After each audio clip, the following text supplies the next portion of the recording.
আসসালামু আলাইকুম। আজকে দেখাচ্ছি আলুর চিপস খুবই মজার এবং খুব সহজে অসাধারণ স্বাদের। আমরা প্রথমে শীতে যে নতুন আলু ভাজা সেই আলুটা আমরা ভালো করে ধুয়ে নিয়েছি, নিয়ে বটিতে এভাবে পাতলা পাতলা করে পিস পিস করে কেটে নিয়েছি। আপনাদের কাছে আলু কাটা থাকলে সেটা দিয়ে করে নিতে পারেন। সবগুলো আলু এভাবে কাটার পর আমরা ধুয়ে নিব, নিয়ে পানি ঝরিয়ে নিব। তারপরে একটা পাত্রে আমরা আধা চামচ লবণ, আধা চামচ মরিচের গুঁড়ো, আধা চামচ হলুদ গুঁড়া দিব। দিয়ে তারপরে আমরা সবগুলো আলুর পিস দিয়ে দিব। দিয়ে আমরা বলক উঠে গেলে আমরা এটা পানি নামিয়ে এ তারপর পানিটা ঝরিয়ে নেব, হালকা একটু ধুয়ে নেব।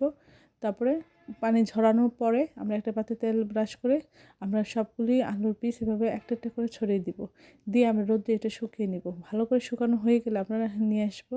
নিয়ে এসে আমরা এখানে আধা চামচ মরিচের গুঁড়া এবং আধা চামচ লবণ এভাবে মিশিয়ে একটা মশলা তৈরি করে নেব।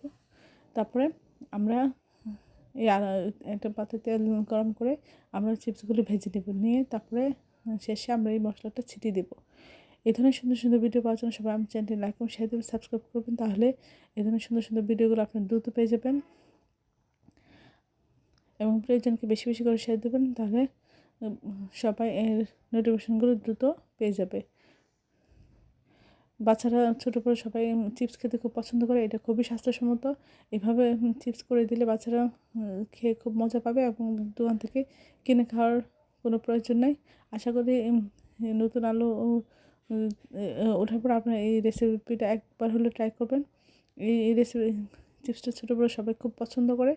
আশা করি আপনার বাসায় এটা ট্রাই করবেন।